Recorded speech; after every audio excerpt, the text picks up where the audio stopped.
put up a post in a new group saying these guys, we've got some feedback and we're trying to work out what's the safest way to use a water-fed pole.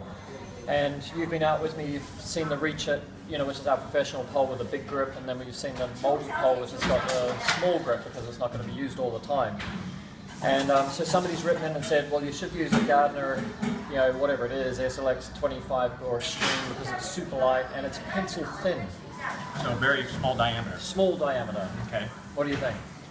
Bad idea, actually, because it's a well-known fact in the medical field that there's an optimum diameter for the most powerful grip, and it's not pencil thin.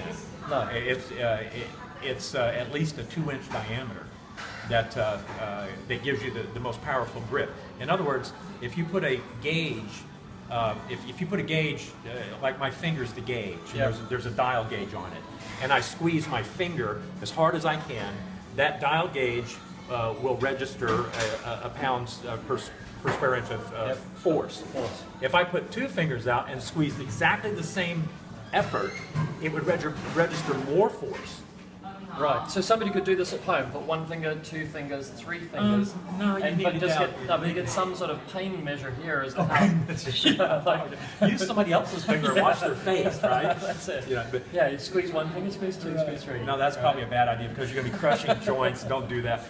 But it's just a known physiological fact that a thinner object that you're gripping is harder to grip, not easier. So therefore, the translation is because we're saying we can grip harder, but therefore, in order to get the same result, you grip less. You use less. You grip less. Effort. Less right? effort. That is correct.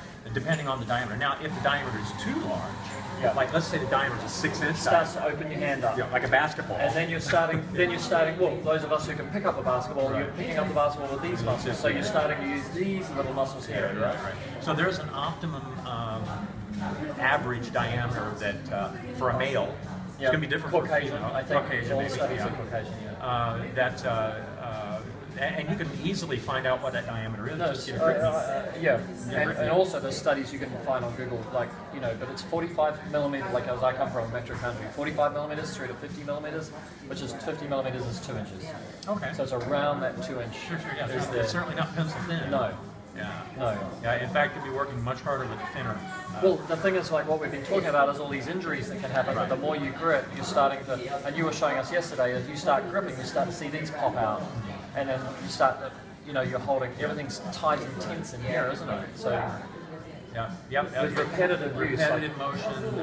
And these are mostly guys in the UK. This particular brand is a UK brand, and these are guys who clean 30 houses a day. And the pole's going up and down, and it's light. There's no doubt it's light, right? And he goes, it's light, therefore it's safe.